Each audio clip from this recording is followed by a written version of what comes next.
अवाम सब कुछ कर सकती है, अवाम के पास सब ताकत है। नहीं, इंशाल्लाह मुल्क तो दिवालिया नहीं होगा। दिन ब दिन मुश्किल ही होता जा रहा है बिज़नेस करना पाकिस्तान में। करप्ट हुक्मरान हमारे मुल्क पे मुसल्लत है इस टाइम। PTCL को बेचा गया था इत्तिसालात पे, आज तक उसकी पेमेंट न मिली है न गई। और ये जब से हम इतने छोटे थे ना, जब से हम सुनते हैं महंगाई महंगाई, मगर महंगाई ऐसी ही नहीं है। अभी देख लो पूरी आवाम घूम रही है ना, क्यों घूम रही है? They are living in heavens and this country is like a hell. ये चोर लोग हैं, इन्होंने पता है कितना कुछ लूटा है। टैक्स देने वाले अदारे जो है ना, उनमें से कुछ कंपनीज वो हैं जो फ़ौज पाकिस्तान ऑपरेट करती हैं। इदारों को नहीं ख़राब कहता, इदारों में जो बंदे काम कर रहे हैं ना वो ख़राब हैं। मैं यही कहूँगा कि ये मुल्क जो है वो पाकिस्तान आर्मी फ़ौज पाकिस्तान की वजह से बचा हुआ है। अस्सलाम वालेकुम नाज़रीन, मैं हूँ जमाल याकूब जाफ़री। नाज़रीन, अवाम खासी परेशान दिखाई देती है इसलिए क्योंकि अशियाए खुर्दनोश की कीमतें दिन ब दिन बढ़ती जा रही हैं और अवाम की पहुँच से दूर जाती जा रही हैं। अवाम परेशान दिखाई देती है इसलिए क्योंकि हुकूमत अवाम के बारे में नहीं सोच रही। अवाम परेशान दिखाई देती है इसलिए क्योंकि अवाम कहती है हमारे बारे में सोचो, हम वही हैं जिन्होंने तुम्हें ऐवानों में बिठाया है, हम वही हैं जो तुम्हें तख्त पे बिठा भी सकते हैं और तुम्हें तख्त से उतार भी सकते हैं, इसलिए हमारे बारे में सोचो। लेकिन हुकूमत कहती है हम सख्त फ़ैसले लेने पर मजबूर हैं। मजबूर इसलिए हैं क्योंकि मुल्क दिवालिया हो जाएगा। ये एक सख्त लफ्ज़ है दिवालिया होना, लेकिन जब मुल्क दिवालिया हो जाता है तो कोई कहीं का नहीं रहता, इदारे कहीं के नहीं रहते, मुल्क कहीं का नहीं रहता, अवाम कहीं की नहीं रहती। इसलिए अवाम खामोश है और अवाम हुकूमत को कुछ नहीं कह रही कि हमारे बारे में सोचा जाए, लेकिन अवाम करके दिखा रही है। हमने हालिया इलेक्शंस में देखा कि अवाम ने पाकिस्तान तहरीक इंसाफ को पंजाब में बिठाया, फिर पाकिस्तान तहरीक इंसाफ को उतार के पाकिस्तान मुस्लिम लीग नवाज़ को बिठा दिया और फिर उसके बाद वापस से पाकिस्तान तहरीक इंसाफ की हुकूमत चौधरियों की सूरत में लाकर बिठा दी गई।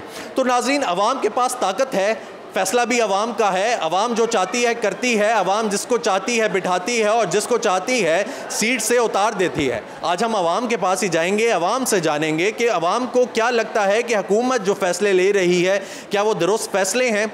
क्या मुल्क जो दिवालिया होने का कह रहे हैं, क्या हमारा मुल्क इतना कमज़ोर है कि वो दिवालिया हो सकता है, और क्या हमारे इदारे जो हैं वो इस कदर कमज़ोर हैं कि वो मुल्क को दिवालिया होने देंगे। क्या अवाम जो है वो मुल्क के साथ खड़ी है, हुकूमत के साथ खड़ी है, इदारों के साथ खड़ी है। अवाम से जानते हैं, अवाम की राय हमारे साथ रहिएगा।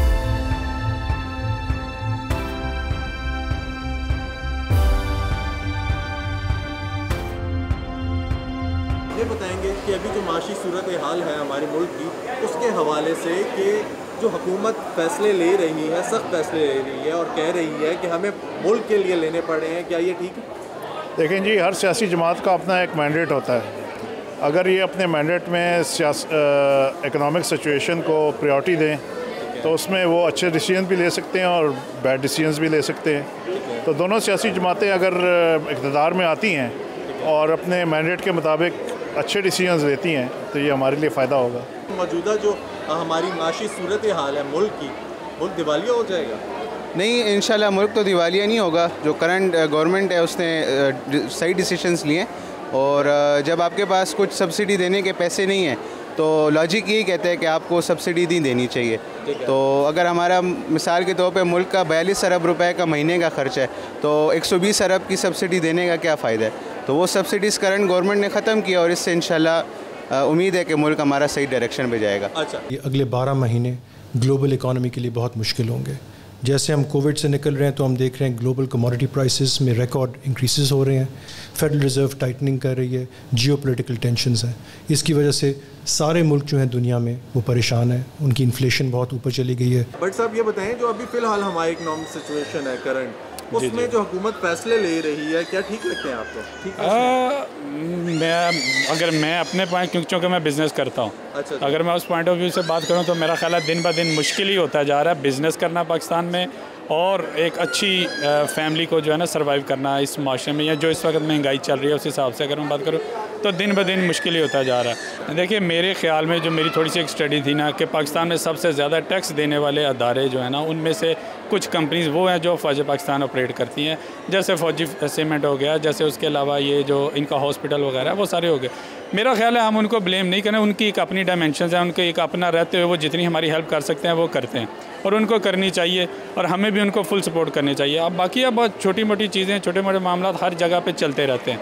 मेरा ख्याल है कि वो अपने दायरे में रहते हुए जो कर रहे हैं बहुत अच्छा कर रहे हैं और वो उससे और अच्छा कर सकते हैं तो उनको ज़रूर करना चाहिए। हाँ, हमें उनको ब्लेम, बल्कि हमें तो मेरा तो ख्याल है हमारे अदारे जिनके काम है करने वाले वो भी जाके हमारी फ़ौज पाकिस्तान करती है। जैसे हमारा डिज़ास्टर मैनेजमेंट एक पूरा अदारा बनाया गया है, एक पूरा है कौमी हमारा एक अदारा है, उसको मदद करने के बजाय आप देखेंगे हमारी फ़ौज अभी बलूचिस्तान या दूसरे सिंध या दूसरी जगह पे जाके सैलाब से लोगों को बचा रही है। हालांकि ये काम हमारे दूसरे अदारे का ये फ़ौज कर रही है, बहुत अच्छी बात है, उनको करना चाहिए। कि अभी जो हमारी करंट माशी सूरत हाल है, अभी जिस कंडीशन से पाकिस्तान गुजर रहा है, आपको क्या लगता है कि जो हुकूमत उससे रिलेटेड फ़ैसले ले रही है, माशी फ़ैसले ले रही है, ठीक है, ये इस तरीके से इदारों को बेच देना या उनको गिरवी रखवा देना ये बहरहाल मसले का हल नहीं होता। ठीक है, आपने क्या प्राइवेटाइजेशन की तरफ जाना ही नहीं चाहिए? नहीं चाहिए, मतलब वो इदारे जो आपके खसारे में है उनको तो चले प्राइवेटाइज कर लेना, लेकिन जो आपको अब OGDC, PPL, PIA ये अब मुनाफेबश कारोबार है, ये हुकूमत की स्टेक इसके अंदर लगी हुई है। अब आप इसका 20% बेच देंगे और कुछ अरसे के बाद फिर इनके लोगों में मसाइल होंगे। ये हमने प्रूफ कर चुके हैं कि PTCL को बेचा गया था इत्तिसालात पे, आज तक उसकी पेमेंट न मिली है न गई। तो ये ब्लेम करना कि हमारी फौज जो है इज़ नॉट वर्किंग वेल, तो और वो इंटरवीन कर रही है, तो इज़ इट राइट? नहीं, मत देखना, फ़ौज को ब्लेम आप उस वक्त लगाएं कि जब आपके पास अपनी खामियाँ आपकी ख़त्म हो चुकी हों। फैसले ले रही वो तो बहुत अच्छे हैं, क्योंकि ये पीछे हुकूमत छोड़ के चली गई है जिस बात से फैसले ले रही है इस टाइम। अगर इसी तरह अगर अच्छे फैसले लिए इन्होंने और थोड़ा आवाम को थोड़ा रिलीफ देना शुरू करेगी तो शायद ये होता तक 1 साल बाद दोबारा हुकूमत में आ जाए, और अगर नहीं लिए तो वो ये वही हाल होगा जो पीछे हुकूमत का हुआ है। I have come there from Canada and I think second life last time 4 years before I came here and Pakistan was a very cheap country. हर चीज़ बहुत सस्ती थी, अब हर चीज़ बहुत महंगी है। अल्लाह का शुक्र है, अल्लाह ने मुझे कुछ दिया हुआ है, लेकिन मैं सोचता हूँ गरीब कैसे गुजारा करता होगा। ये चोर है, मैं बाहर से आऊँ, मुझे पता है इनकी प्रॉपर्टीज़ कहाँ पे हैं, कहाँ इन्होंने इन्वेस्ट किए हुए हैं। सिर्फ एक सिंपल से मैं एग्जांपल दूंगा कि वहाँ पे पापाइज जो है ना, वो एक एग्जांपल दे रहा हूँ, उसका जो ओनर है वो बिलियंस की गेम वहाँ पे कर रहे हैं। MQM वाले वहाँ से, यहाँ से, पाकिस्तान से, कराची से बिलियंस लेकर गए हैं वहाँ पे, आप इमेजिन नहीं कर सकते। They are living in heavens and this country is like a hell. अगर ये मुल्क बचा हुआ है ना तो ये आप कह लें फ़ौज पाकिस्तान की वजह से बचा हुआ है। इसमें जो हुकूमत फैसले ले रही है वो ठीक फैसले हैं? भाईजान अगर ठीक ले रही होती तो ये सूरत हाल बेहतर ना होती। करंट इकनॉमिक सिचुएशन है हमारे मुल्क की, ठीक है, अपनी इकनॉमिक सिचुएशन आपको पता है हमारी कैसे तबाह हुई है, इदारों में करप्शन की वजह से। क्योंकि मैंने FSC भी आर्मी पब्लिक से की हुई है, मैं इदारों को नहीं ख़राब कहता, इदारों में जो बंदे काम कर रहे हैं ना वो ख़राब हैं। हम लोग पता हूँ क्या, हम लोग आगे बढ़ना ही नहीं चाहते, हमारी ज़हनियत ही नहीं है कि हम लोग आगे जाएं। हुकूमत के साथ आवाम का भी काफ़ी किरदार होता है, जैसे कि अभी आवाम के रुझान से और अक्सरियत के इंतखाब से जो है हुकूमत के फ़ैसले भी बदले जा सकते हैं। तो इसमें यह है कि हुकूमत का अहम किरदार होता है किसी भी चीज़ को ऊपर ले जाने के लिए, बेहतरी की तरफ ले जाने के लिए, क्योंकि मुल्क का पूरा इन्हिसार हुकूमत की तरफ होता है, क्योंकि आवाम जो है हुकूमत को मुंतखब करके लाती है।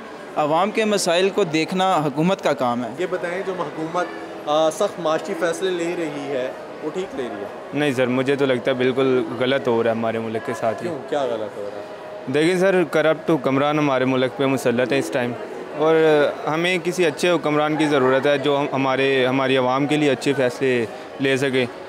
अभी देखें, मुल्क भी हमारा दिवालिया लोग कहते हैं हो रहा है, लेकिन मुझे नहीं उम्मीद कि ऐसा होगा। हमें फ्रेश इलेक्शन की तरफ जाना पड़ेगा, उसके बाद हमारे सारे मामला इंशाल्लाह ठीक होने चाहिए। तो कहती है कि हम ये जो फैसले हैं ये आवाम के लिए ले रहे हैं। नहीं, देखिए ना, अभी ये मुल्क की प्रॉपर्टीज़ जो हैं सेल कर रहे हैं, उसके एवज़ डॉलर ले रहे हैं, ये सारे काम तो ख़राब हो रहे हैं। ठीक है, आपको ये लगता है कि प्राइवेटाइजेशन नहीं होनी चाहिए? नहीं होनी चाहिए। और मोर जनरली देखें, मैं इसलिए हमने आज का पॉडकास्ट किया था कि हम देख रहे थे कि सोशल मीडिया पे बहुत सी इररिस्पॉन्सिबल स्टेटमेंट्स की जा रही हैं। This is the time for responsibility. State bank एक ज़िम्मेदार इंस्टीट्यूशन है, हमने अपना रोल प्ले करना है। दुनिया की मईशत अगले 12 महीने में बड़ी डिफ़िकल्टी से दो चार होगी। Professional organisations, mature countries deal with communication in a very very careful way during these times. नाज़रीन, उम्मीद करते हैं कि आज की एक कोशिश, आज की एक काविश आपको पसंद आई होगी और इसी पैगाम के साथ इजाज़त चाहूँगा कि सब काट दो ऐसी फसलों को जो फसलें घिन फैलाती हैं, जो मेरी ज़मीं पर उगती हैं और मेरी ज़मीं खा जाती हैं, जो मेरी ज़मीं पर उगती हैं और मेरी ज़मीं खा जाती हैं।